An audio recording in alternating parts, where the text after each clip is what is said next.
लाख में लड़का बिक गया। बाद में पूछा क्या रोटी ना बेची, रोटी का खाक दे के बेच दिया था ने। बताओ हम गलत कह रहे हैं? बेच तो पहले ही दिया। उसके बाप ने 6 लाख दिए पहले ही, उसके बाप ने 4 व्हीलर दिए। आज सुनेगी आके वो।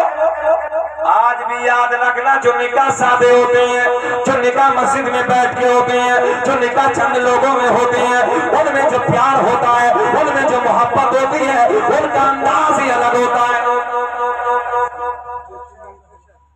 जुमले सही है, कड़वे हैं। जरूरत है वक्त की। अगली बात कहां से चली थी? प्यार दिल से होता। ये बात आ गई तो मैंने आपसे कही। जर्मनी का डॉक्टर है, बहुत बड़ा साइंसदान है, इसी आयत पे रिसर्च करता है। इसी आयत पे नौजवानों, इसी आयत पे अन्नबिय्यु औला बिल मुमिनीन मिन अनफुसिहिम। बेचैनी तो नहीं? तकरीबन 32 मिनट हो गए, घूर के तो नहीं देख रहे? सब सुनना चाहते हैं? मैं आया था ना एक बार तो मजमे का रंग अलग था, और आज भी अल्हम्दुलिल्लाह वही रंग है। सब सुनना चाहते हैं? अल्लाह सबको सलामत रखे। सब होश में है ना? हाथ उठा के बताइए जल्दी, कौन कौन नहीं सुनना चाहता? ऐसे होश में, इस वाले होश में। सारी दुनिया को नींद आ गई है, उनका दीवाना बेदार है। कि सारी दुनिया को नींद आ गई है, उनका दीवाना बेदार है। अब ही फैसला कीजिए, कौन जन्नत का हकदार है। गौर करें, गौर करें। नौजवानों, जर्मनी का डॉक्टर, जर्मनी का बहुत बड़ा साइंसदान कुरान की इस आयत को पढ़ता है, नबी मोमिनों की जानों से ज्यादा करीब रिसर्च करता है। लोग कुरान की आयत में रिसर्च कर रहे हैं। मुसलमानों, तुम्हारे बच्चे सो रहे हैं। आज भी मोहम्मद साहब हमने देखा बच्चे होते हैं और रात को भाई 4 बजे खड़े हो जाते हैं। सर्द मौसम में हमने देखा है। और खड़े होने के बाद भागना, दौड़ना, कूदना और अपनी सेहत को जिंदा करना। और हमारे को देखो तो 18 साल का छुआरा वाला बड़ा छुआरा, पता नहीं कौन से काले कर्म कर लिया। अभी कल बरेली में एक साहब तो मौजूद थे, एक पुलिस वाले, हम लोग चाय पी रहे थे होटल पे, वो पुलिस वाला भी बेचारा गैर मुस्लिम था, वो आ गए। तो उन्होंने कहा कि हजरत, लोग कहते हैं कि मुसलमान इसलिए नहीं पढ़ते कि नौकरी नहीं मिलती।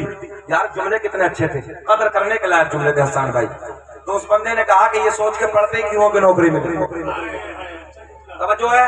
बोले कम से कम एक बात तो सुनो, अगर मैं पुलिस विभाग में हूँ, मैं आपको डांटने लगूं, मैं आपको झड़कने लगूं, मैं आपको धमकाने लगूं, अगर तेरे पास तालीम होगी तो तेरे जुमले भी अच्छे होंगे, बात करने का तुझमें सलीका तो होगा।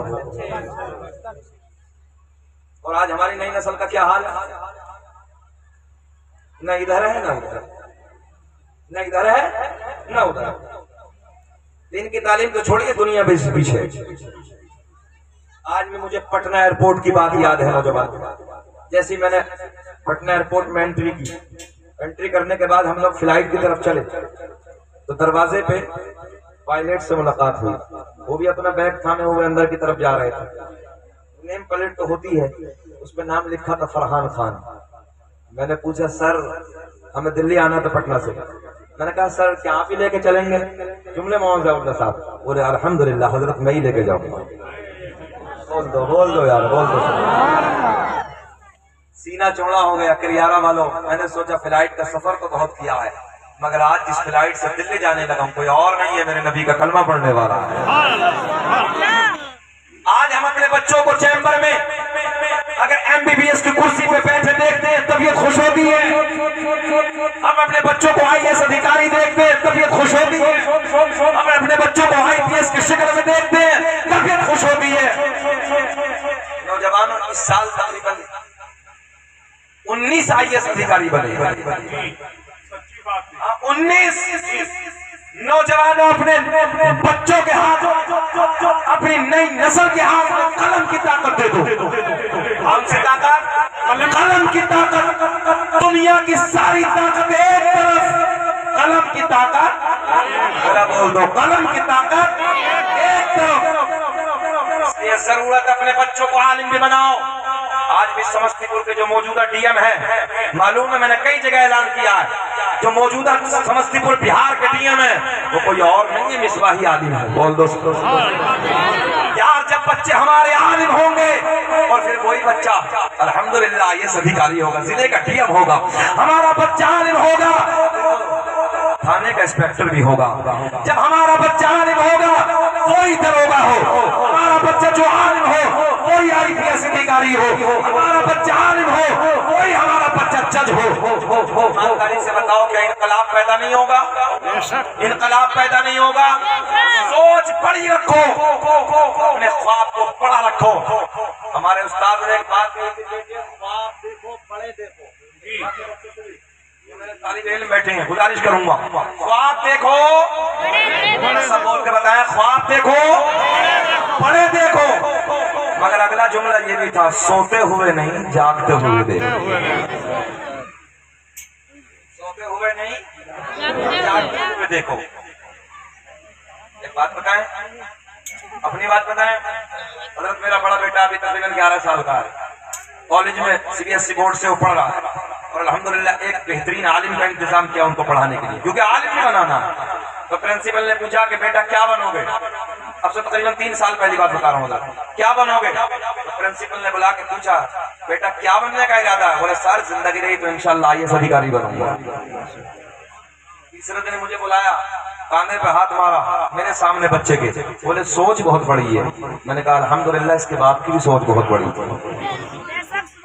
ख्वाब की बातें बताने लगा हूँ। मेरा एक ख्वाब था कि इंशाल्लाह जिंदगी रही, समझो बच्चों को, एक ख्वाब था कि जिंदगी रही तो पढ़ने के बाद फिर बड़े सफर करने हैं, फ्लाइटों से सफर भी करने हैं, 50,000 1 लाख के मजमे में बोलना है। ये उस वक्त की बात करने लगा हूँ, उस वक्त की बात करने लगा हूँ जब मैं लाभिया जमात में छोटेपन की बात करने लगा, उसी वक्त ये ख्वाब देखा था। तो हमारे उस्ताद मोहतरम ने जो बात कही थी कि ख्वाब देखो बड़े देखो, सोते हुए नहीं जागते हुए देखो।